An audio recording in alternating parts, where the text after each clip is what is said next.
Most people think that when a man finds his world turned upside down, he's going to start hollering or breaking furniture. They expect a scene. But that's not how I operate. People keep asking me what I said the moment I stepped into that kitchen.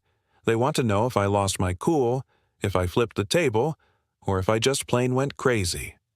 The truth is, I didn't say much of anything at all.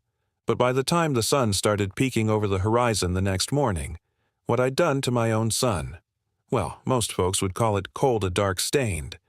Me? I just call it a necessary lesson. Welcome back to Dad Raw Revenge. Settle in and get comfortable. Just remember one thing. The people in these stories had every opportunity in the world to act right. They just chose wrong. Do me a favor, drop a comment and let us know where you're tuning in from, and make sure to hit that subscribe and like button. Trust me, you're going to want to hear how this ends. Now, let me take it from the top. If I don't start at the very beginning, you won't truly grasp why I don't feel a lick of regret for a single thing I did. Part 1. The Foundation. My name is Marcus Holloway. I'm 63 years old and I've been married to my wife, Rebecca, for 30 years. Up until about 11 days ago, I would have told you my family was as solid as a rock.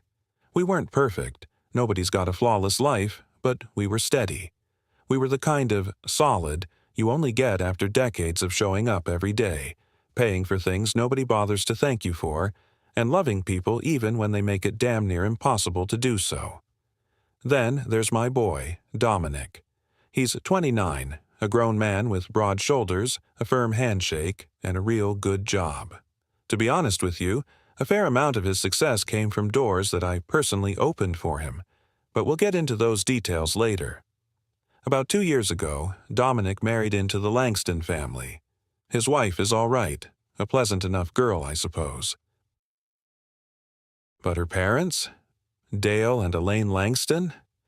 Let's just say the very first time I gripped Dale's hand, something deep in my gut told me to keep a close eye on that man. I shook it anyway, though. I put on a smile because that's just what you do when your son is in love. That was my first real mistake. Part 2. The Unscheduled Arrival, fast forward to 11 days ago. I'd flown out to Denver for a string of business meetings. Nothing out of the ordinary for me. I'm on the road for work maybe 4 or 5 times a year. Rebecca knew I was going, and the rest of the family knew too.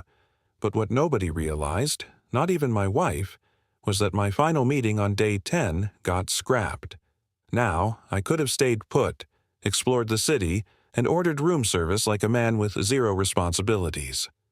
Instead, I booked the very first flight heading home. I didn't call ahead or send a text because I wanted to catch her by surprise. Even after nearly 30 years of marriage, I still got a kick out of surprising my bride. If that's a crime, sue me. I touched down, grabbed my luggage, and drove myself back to our place. It was just a bit past 3 p.m. on a Tuesday afternoon. Now, I want you to pay close attention here, because the details really matter. As I turned onto my street, I spotted Dale's car sitting right in front of my house. It was that silver Buick he treats like a member of the family, parked right there in my driveway like he was the one paying the mortgage. I felt that bad sensation in my gut flare up again, but I tried to talk myself out of it. I told myself I was just being a paranoid old man. I figured maybe they'd just stop by for lunch or Dominic had invited them over. People visit family. It's a normal thing. I was exhausted and figured I was just reading into things that weren't there. Part 3. 2 Different Worlds. I parked, grabbed my bag, and headed for the front door. The house was loud, but not in a "we're having a party" kind of way. It was more like 2 completely different realities were existing under the same roof at the same time.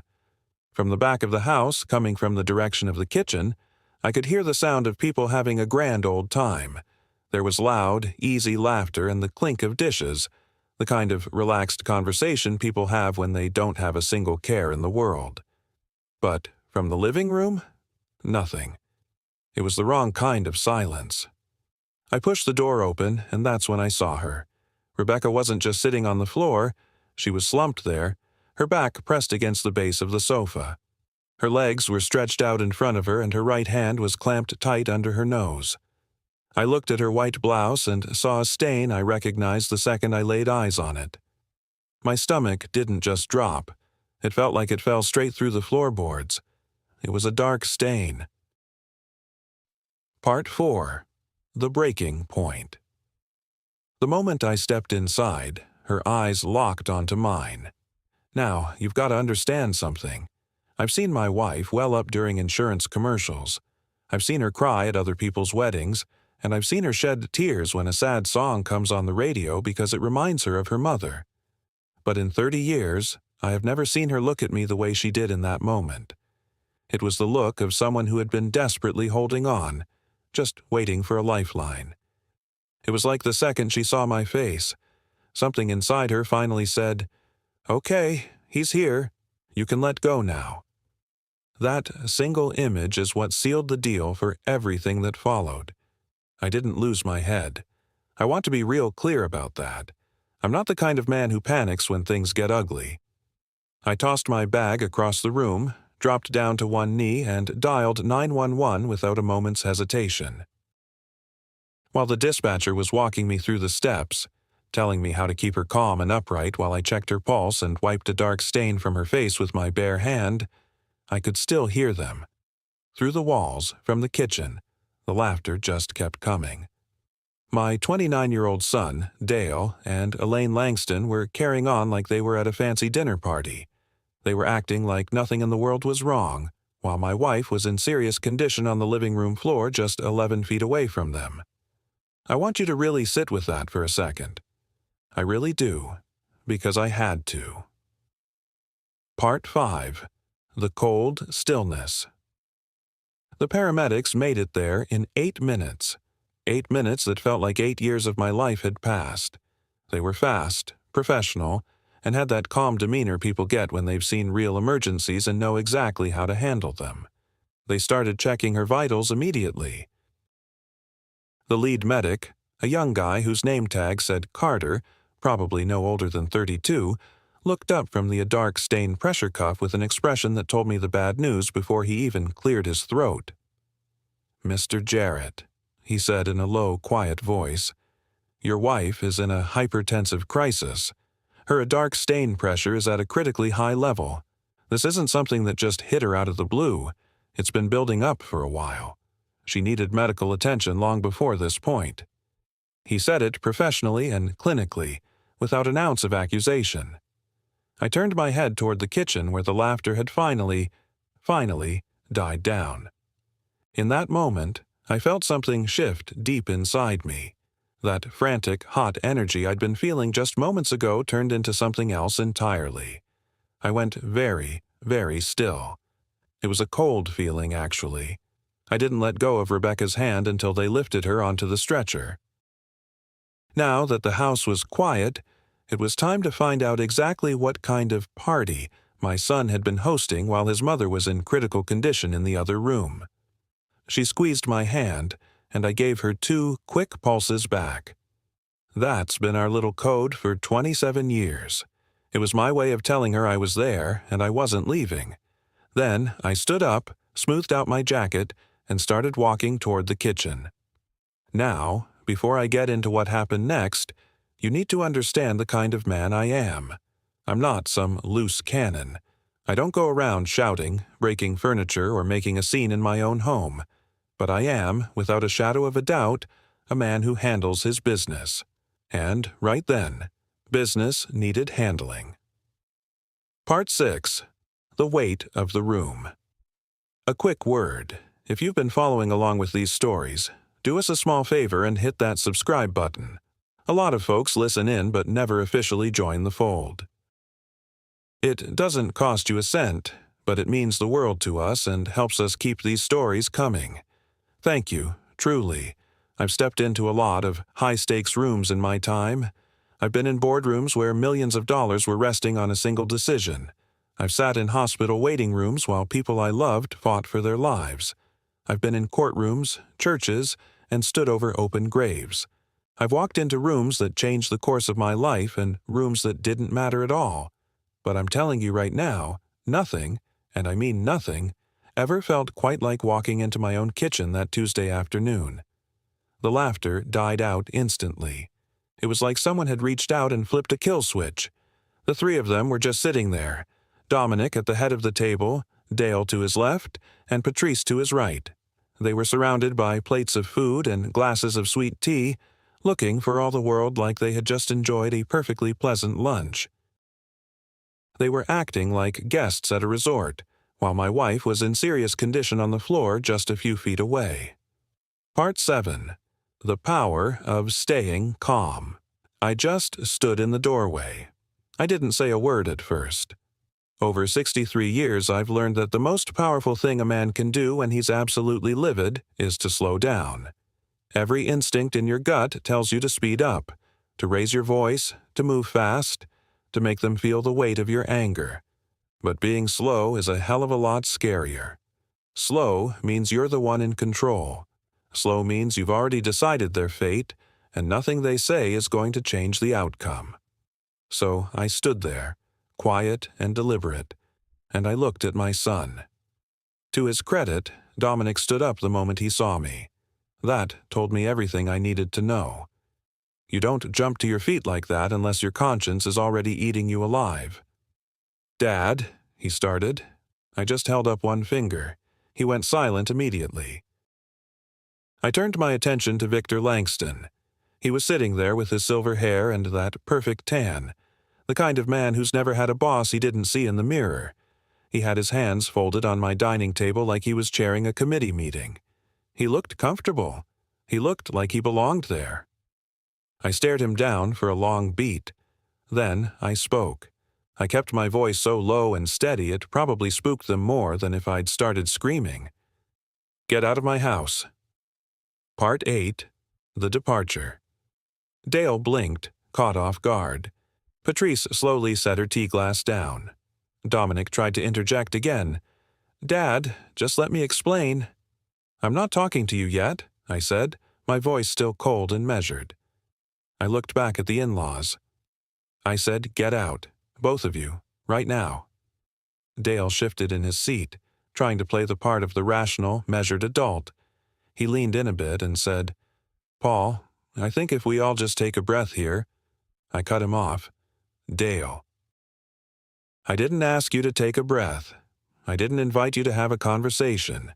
I told you to leave my home, and I am only going to say it one more time. Now, this is the part I want you to really picture." Patrice got the message. She grabbed her purse, touched Dale's arm, and gave him that specific look wives give when they're saying, "Not now, not here, we're leaving." Dale stood up slowly, doing that thing men do when they want to look like they're leaving because they chose to, not because they were told to. But to get to the front door, they had to walk through the living room. They saw her. They saw Rebecca on that stretcher with an oxygen mask over her face and an IV line in her arm. They saw the paramedics working frantically around her. Patrice stopped in her tracks, her hand flying to her mouth. Dale went completely stiff. I watched them take in the sight of my wife, the dark stain on her collar, her closed eyes, the tubes, and the gear. I watched the color drain out of their faces until they looked like ghosts. Good. I wanted that image burned into their brains. I wanted them to see exactly what their lunch had cost. They left without another word, and the front door clicked shut. Part 9.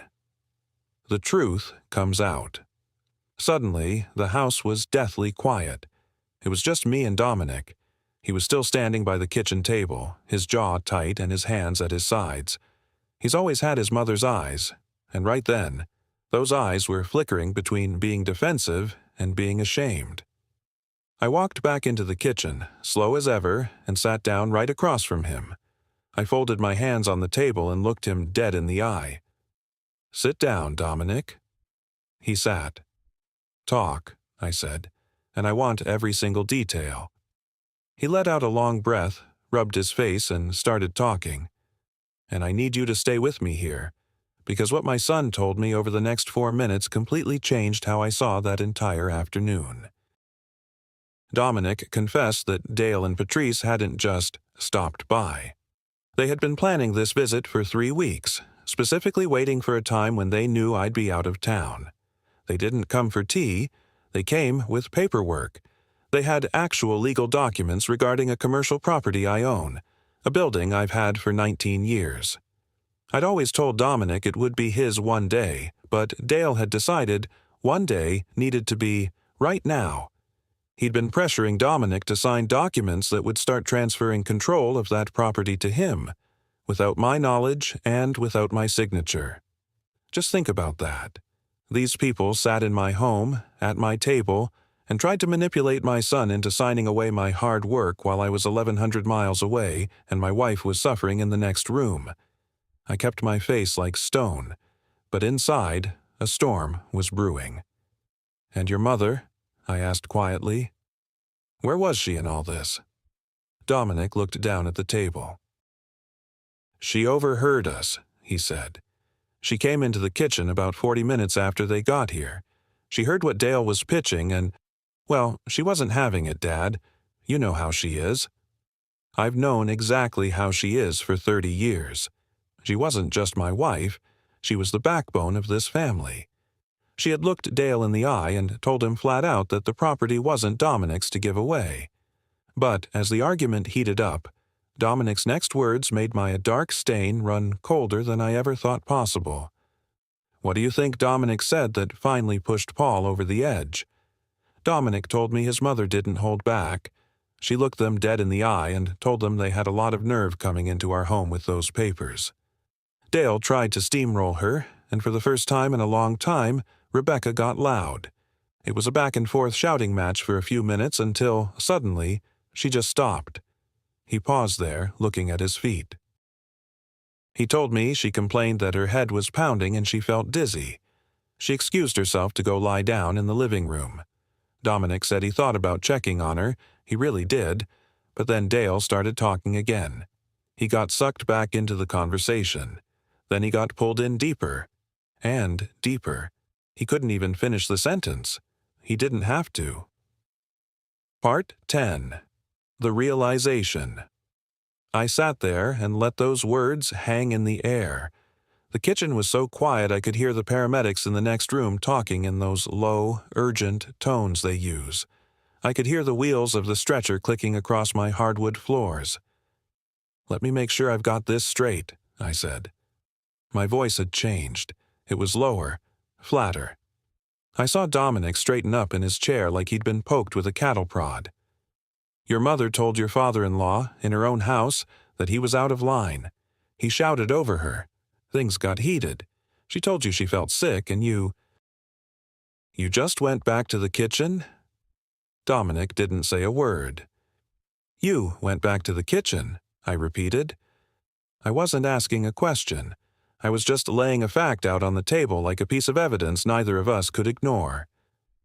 "Dad, I didn't think it was that serious," he stammered. "She's had high a dark stain pressure for 6 years, Dominic," I said, my voice cutting through his excuses. "You've known that for every one of those 6 years. A paramedic, a total stranger, walked in here and knew within 30 seconds that she was in trouble. A man who's never met her understood the urgency. But you—" I stopped myself. I felt that specific, hollow ache you get when you realize the person you raised, the person you sacrificed everything for, just didn't turn out the way you hoped. Somewhere along the line, the lessons didn't take. I stood up. "I don't know who you've been turning into lately," I told him, "but he isn't the man I raised." I walked out of that kitchen and went back to my wife's side. I took her hand and didn't utter another syllable to my son for the rest of the night. But don't mistake that silence for weakness. I wasn't letting it go. I was thinking. And when Marcus Holloway gets quiet, when I get truly, deathly still, that's when you ought to start worrying. Part 11. The Midnight Shift. There's a very specific kind of quiet that settles over a house at 2 in the morning. It's not the peaceful kind you feel after a holiday dinner or a good laugh. It's a heavy quiet. It's the kind that presses down on your chest and makes the hum of the fridge or the ticking of the wall clock sound like a jackhammer. That's the silence I sat in. Rebecca was finally asleep in our room. It took the hospital meds, the lights dimmed low, and me sitting on the edge of the bed holding her hand for 40 minutes before her breathing finally evened out. I watched her sleep for a long time. I thought about our 30 years together, how she married me when I had more dreams than dollars, how she worked right alongside me to build our life from scratch, and how she raised our son with more grace than he probably deserved. I thought about her lying on that floor while they laughed. Then I stopped thinking and started moving. I went to my study, sat at my desk, and opened my laptop. I cracked my knuckles and went to work. Now, I'm not an impulsive man. I don't make choices in the heat of the moment that I'll have to walk back later. Every move I made that night had already been decided while I was sitting across from Dominic in that kitchen. By the time I hit the power button on that computer, I wasn't even angry anymore. I was decided. And there is a world of difference between those two states of mind. Part 12. The Deconstruction. The first call I made was to the bank. Yes, at 2 a.m. When you've held the kind of accounts I have for as long as I've had them, there's a number on the back of the card that someone always answers. I've used it maybe 3 times in 27 years. Dominic had been an authorized user on my primary credit card for 6 years. 6 years of gas, groceries, steak dinners, and subscriptions that I never questioned or audited. I even paid for that work trip to Nashville that I'm fairly certain involved 0 work. Removed. The woman on the other end was a pro. It took less than 4 minutes. Next, I moved to the car insurance, dropped him from the policy before 3 a.m. Then came the apartment. That one took a bit more doing. 2 years ago, I co-signed the lease for Dominic and his wife so they could get into a nice building in a high-end neighborhood, the kind of place that requires a co-signer with my specific credit score and my specific income. I waited until 7 a.m. and called his landlord, a guy named Leonard. "I need my name off that lease at the first legal opportunity," I told him. Leonard asked if everything was all right. I told him everything was being handled, and I thanked him for his time. Finally, there was the bridge money. Every first of the month, I'd been quietly transferring a chunk of cash into Dominic's personal account. It started after college to help him get on his feet, and it just became a habit we never talked about. I logged in at 3:15 a.m. and deleted the recurring transfer. Not paused, not lowered, canceled. That transfer represented the safety net that allowed him to act like a man who never had to worry about falling. Well, the net was gone. Lastly, I started making the calls I'll never apologize for. Over the years, I've opened doors for Dominic. I've called in favors and put my reputation on the line to give him a head start. Trust is a currency that takes decades to earn, and I'd spent plenty of mine on my son. That morning, I took it back. I called men I've known for 25 years and told them, simply and honestly, that Dominic no longer operated with my backing or my endorsement. By sunrise, my son was still a grown man with broad shoulders, but for the first time in his life, he was going to find out exactly what those shoulders were meant to carry. I had dismantled his world before he even woke up for breakfast. But the real storm, that was headed straight for the Langstons. I made sure that every single person who had been doing Dominic a favor because of my name knew the tab was officially closed. Every one of those men asked if I was doing okay, and every one of them respected my decision without poking for details. That is the value of 63 years of integrity. When you spend your life being a man of your word, people trust that if Marcus Holloway is making that call, he's got a damn good reason for it. By 5 a.m., the digital life I'd been funding for him was dark. The streaming services were gone, the shared accounts were canceled, and I had a locksmith scheduled for 7:30 sharp. I stood at my kitchen window with a fresh cup of coffee and watched the sky shift from a deep ink black to a bruised gray, and then finally into that pale morning blue.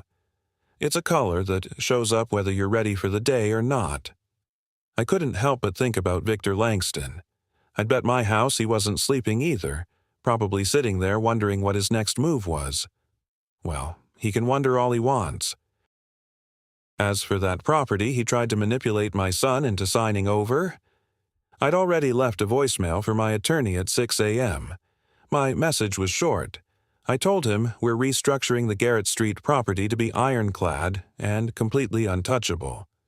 Victor Langston will never, in this life or the next, get a single finger on anything I spent my life building. Part 13. The Locked Door. At 9 a.m., Dominic's car pulled into the driveway. I watched him from the upstairs window. He walked up the path with his shoulders squared, that look he gets when he's bracing himself for a difficult conversation. I watched him reach into his pocket, pull out his keys, and slide one into the lock. He turned it. Nothing.